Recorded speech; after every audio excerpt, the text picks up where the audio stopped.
Hello and welcome back to the Studyclix Explains King Lear series. In this episode, Studyclix expert teacher Peter Tobin will be talking us through the characters of Edmund and Edgar in the play.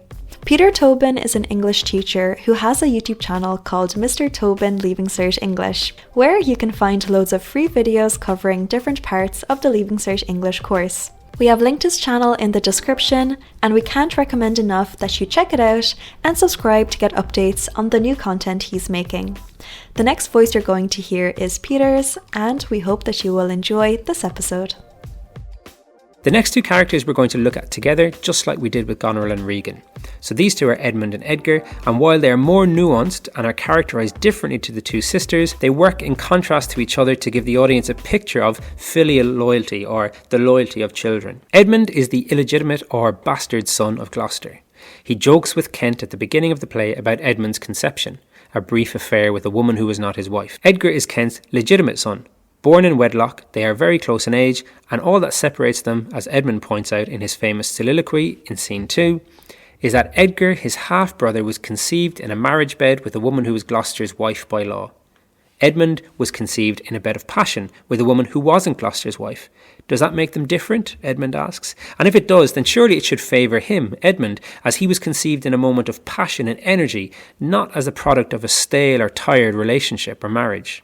While this argument is certainly a little tongue-in-cheek, the broader principle remains: why should he be seen as different, treated as different, because of the absence of some social contract between his mother and father? And it's not just social stigma he's talking about either. Under law, he is unable to inherit any of his father's property, or his father's title of Earl. Edmund is presented to the audience as switched on, aware of his surroundings and his own ambitions, and very intelligent.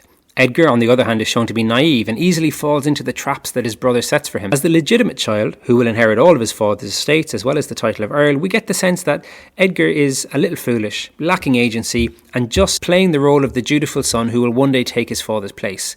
It seems that Edmund's necessity is the mother of his energy and cunning. Edmund has been viewed over time in different ways. Some of them focus on his character simply as a representation of illegitimacy. He behaves the way he does because he's a bastard. Those views have been replaced over time with a more nuanced view. It's clear that Edmund is charismatic. He draws the other characters in, not just his brother, but also his father, Goneril and Regan. He rises quickly over the course of the play, and this charisma and drive is caused by his sense of injustice at the way he is treated by society, and perhaps even by his father. Stephen Greenblatt suggests that Edmund's rebellion against the established order reflects the anxieties and tensions of Shakespeare's time regarding legitimacy and power. He observes, Edmund's rise and fall serves as a commentary on the fragility and corruption of social hierarchies. Edgar, on the other hand, grows through the play from a position of comfort and naivety to being a natural leader, and he steps into the vacuum created by the death of almost everyone else. We get the sense that things will be restored under Edgar. A.C. Bradley views Edgar as a symbol of moral fortitude and resilience. Bradley emphasises Edgar's transformation from a naive and trusting son to a cunning survivor, an eventual moral victor. He writes, Edgar's journey from innocence to experience and his ultimate triumph over Edmund symbolise the redemptive power of virtue and endurance. While at the end, Edmund seems to recognise the wrong in what he's done,